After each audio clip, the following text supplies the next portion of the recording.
C'est un panneau qui va pivoter sur 2 axes, donc en position quasi horizontale, légèrement inclinée, ou en position un peu plus verticale. Et du coup, soit pour s'adosser comme ça, soit vraiment pour s'allonger en mode transat.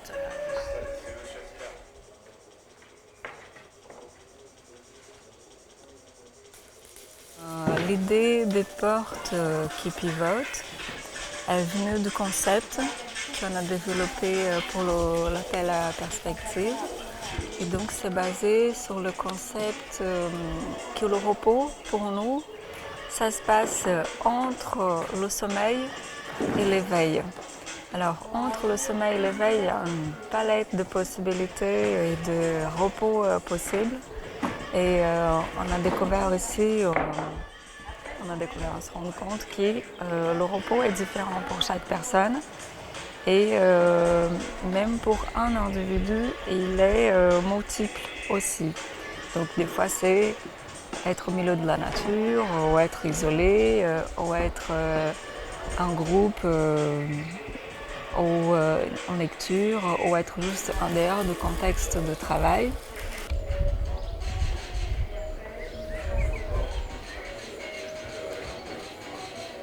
On avait une vision un peu du repos différente. Finalement, c'était est-ce que le repos, ça dépend de l'activité. Si l'activité, c'est être concentré, être seul, le repos, ça peut être plus détendu et à plusieurs. Si l'activité, ça va être, je sais pas, l'acrobatie, de la danse, le repos, ça va être détendu.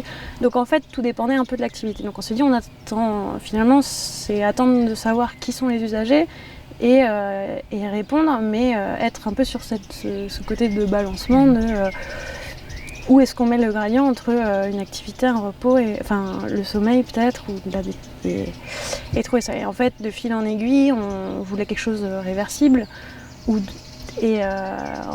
la forme n'avait pas forcément non plus était pas définie au départ, et puis on s'est dit on part dans un premier temps si c'est réversible, est-ce que c'est un cube qui bouge, voilà. Après sur ces idées de face qui puissent proposer des usages différents.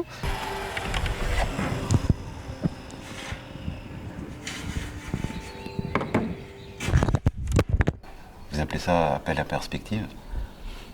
Je pense que 5 panneaux, c'est 5 visions d'un espace. Et c'est pour nous le pivot dans notre réflexion sur le texte de candidature. Le pivot a tout de suite émergé comme quelque chose de central. Mais le pivot, oui, j'avais une référence de T.S. Eliot qui dit que...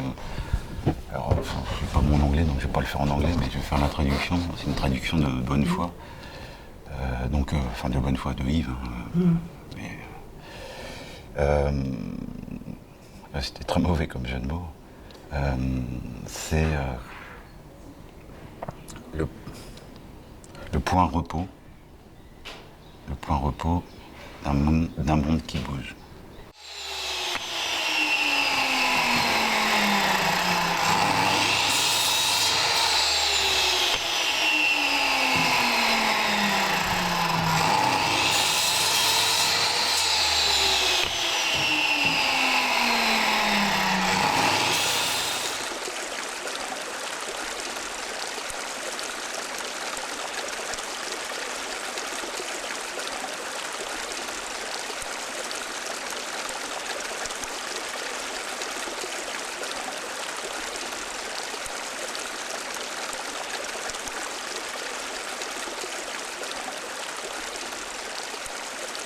Alors l'implémentation du lieu de repos a été déterminant pour la conception.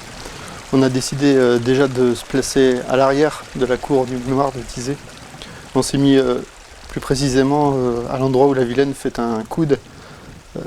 Et puis ça permet d'être, quand on est sur la partie basse, sur le tapis d'eau, dans l'axe de la rivière.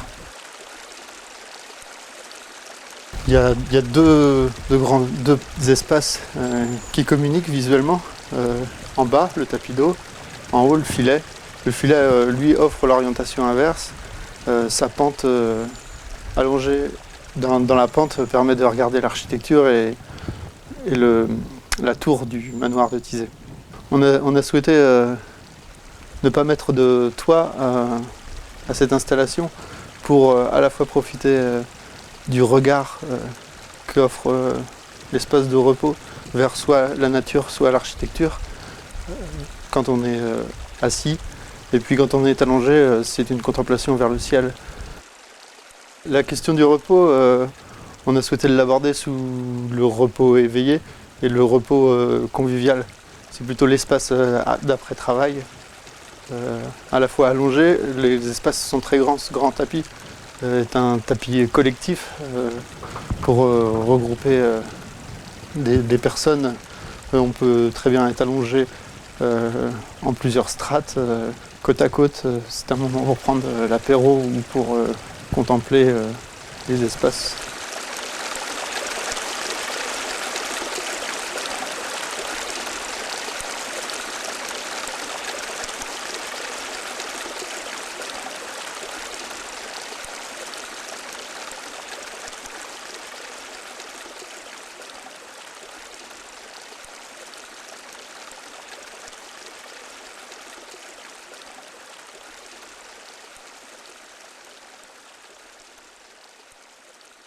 Ce qui est très important dans ce projet, c'est que ça devient finalement, c'est non seulement un lieu de repos, mais c'est une métaphore du repos lui-même.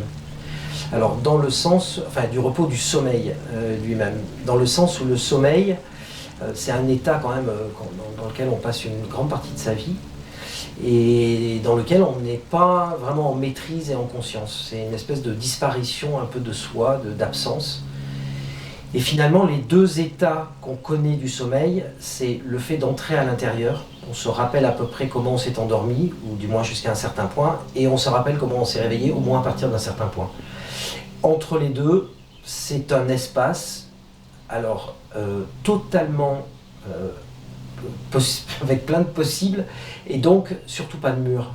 C'est-à-dire que quand on est dans le sommeil, c'est pas un espace clos. On peut être dans une chambre, ça c'est l'état physique, mais dans la tête on est dans un espace infini de possibles. Et cette chambre est une métaphore de ça, c'est-à-dire qu'elle n'a pas de mur.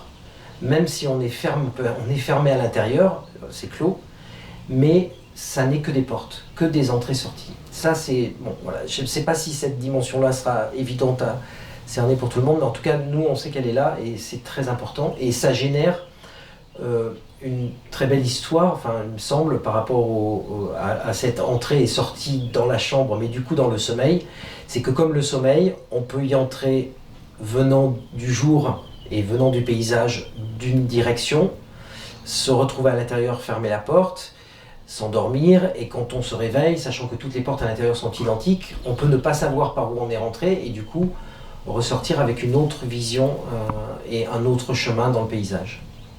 Voilà, ça c'est un élément très important du processus. C'est cet objet, même si après on peut bien sûr le détourner, imaginer qu'on ouvre toutes les portes ou qu'on se met à plusieurs à rentrer à l'intérieur par différentes directions.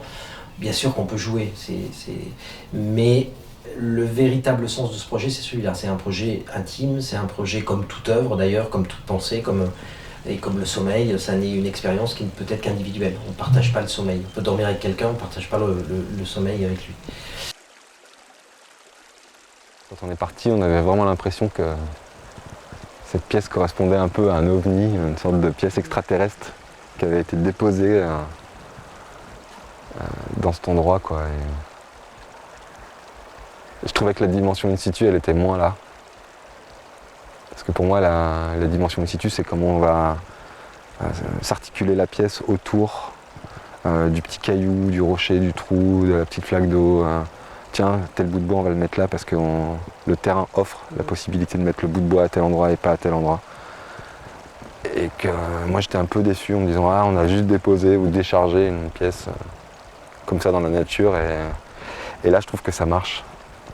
La végétation qui prend, le jardin qui vit, tout ça là qui est en train de se mélanger là. Comme ça, moi je trouve ça chouette.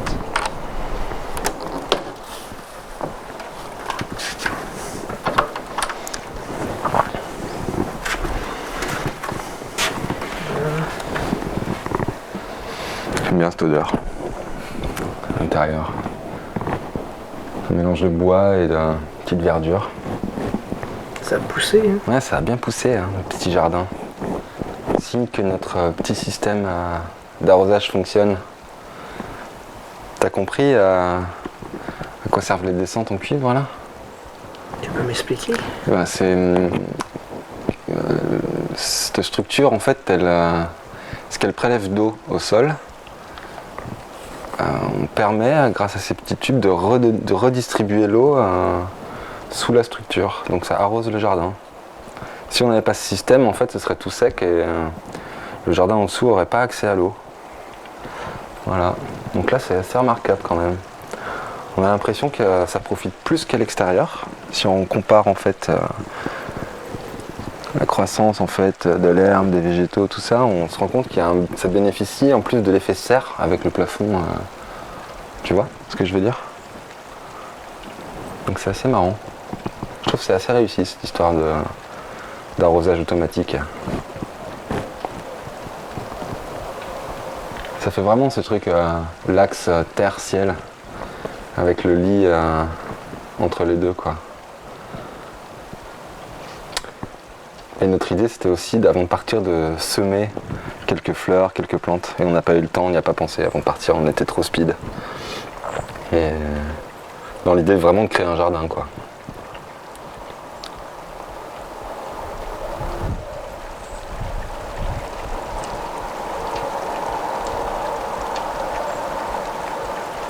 Et ça n'a pas bougé.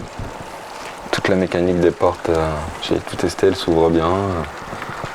On avait un petit peu peur que dans des régions humides comme en Bretagne, ça fasse vite travailler le bois, que ça gonfle, que ça se torde, que ça se déforme. Et là, je suis assez content, tout est bien resté en place. Ouais.